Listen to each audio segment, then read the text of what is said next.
Hello everyone, good morning. आपका स्वागत है गुरु आयुर्वेद क्लासिकल में। आज का हमारा सब्जेक्ट है 10 आयुर्वेदिक नियम अगर आप अपनाते हैं तो आप डॉक्टरों से दूर रहेंगे, यानी कि आपको डॉक्टरों की ज़रूरत नहीं पड़ेगी। तो वीडियो शुरू करने से पहले हम आपसे कुछ बात करना चाहते हैं। हम इस चैनल पर हेल्थ से संबंधित, फूड से संबंधित या आपकी रसोई से जो आपके ट्रीटमेंट हो सकते हैं, ऐसा घरेलू उपाय के बारे में हम बताते रहते हैं। अगर आपको इच्छुक है इस चीज़ के जानने के लिए, अपनी तंदुरुस्ती की केयर है, तो आप मेरे चैनल को सब्सक्राइब जरूर कर लें। तो शुरू करते हैं। आयुर्वेदिक 10 नियम जो आपको डॉक्टरों से दूर रख सकता है, यानी कि आपको बिल्कुल ठीक रहेंगे, डॉक्टरों की ज़रूरत नहीं पड़ेगी। इन नियमों के जीवन में ढालने से, रोज़मर्रा जीवन में अपनाने से आप डॉक्टरों से दूर रहेंगे, ज़रूरत ही नहीं पड़ेगी। यह एक स्वस्थ जीवन के लिए प्राचीन पद्धति ज्ञान है। अब पहला रूल है प्रातः काल उठें, यानी कि ब्रह्म मुहूर्त में उठें। सभी ग्रंथों में आपके भले के लिए सभी ऋषियों ने ब्रह्म मुहूर्त में उठने के लिए बताया। इससे शरीर का वात संतुलित होता है और दिमाग स्वस्थ रहता है, आपका शरीर ऊर्जावान रहता है, मन में शांति रहती है। और फिर सवेरे उठते ही सबसे पहले जल का सेवन करें। आप जितना भी पी सकते हैं, आधा गिलास, 1 गिलास, या जितना भी आप पी सकते हैं, सवेरे खाली पेट सबसे पहले जल का प्रयोग करें। और उसको आप मौसम के हिसाब से ले सकते हैं। सर्दियों में गर्म पानी ले सकते हैं और गर्मियों में ठंडा पानी ले सकते हैं। ठंडे का मतलब ये नहीं कि आप फ्रिज का चिल्ड पानी लें, नहीं, आप गर्मी में भी थोड़ा गुनगुना कर लें तो बहुत ही अच्छा रहेगा, अन्यथा सामान्य रूप से ले लें। इससे आपके शरीर जितना भी विष है वो बाहर निकल जाता है और आपका शरीर डिटॉक्स हो जाता है। प्रतिदिन आप अगर नीम और बबूल की दातुन नहीं कर सकते तो हफ्ते में 2 या 3 बार जरूर करें।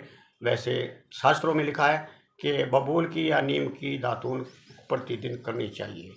इससे आपके मुख के रोग ठीक रहेंगे और पाचन क्रिया आपकी इससे ठीक रहती है। नित्य व्यायाम करें और योगा करें। ये व्यायाम करना, योगा करना, प्राणायाम करना, ये इतना ज़रूरी है जितना आपका खाना ज़रूरी है।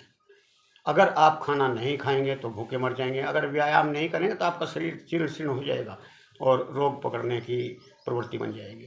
तो व्यायाम जरूर करते रहें, जिससे आपकी मसल्स, हड्डियाँ सब मजबूत रहें और इससे तीनों दोष संतुलित रहते हैं।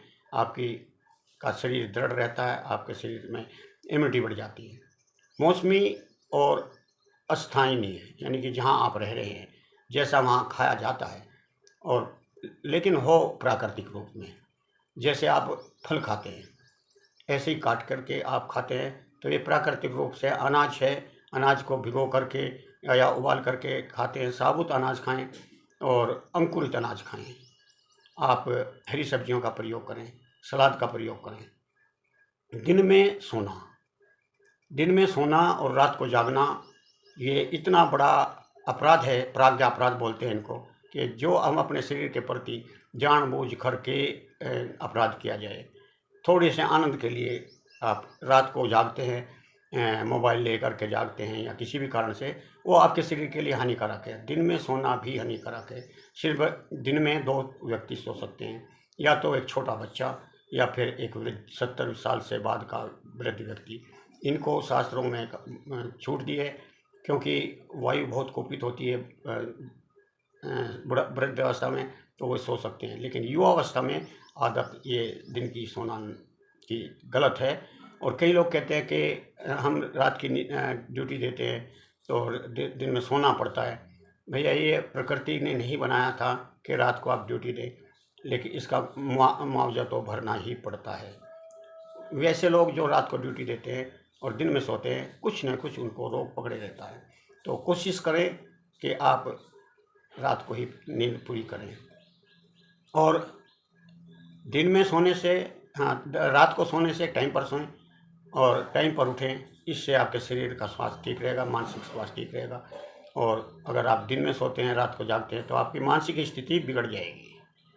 भोजन के तुरंत बाद आप भोजन के तुरंत खाते ही आप पानी का इस्तेमाल ना करें, क्योंकि जब उसकी पाचन क्रिया शुरू होती है और आप पानी पी लेते हैं या उसमें गैस्ट्रिक जूस वगैरह मिल जाते हैं और आप पानी पी लेते हैं तो जठराग्नि जो है मंद पड़ जाती है, मंदाग्नि का रोग हो जाता है और इससे अपच होकर के बहुत ही प्रकार के रोग पैदा हो जाते हैं।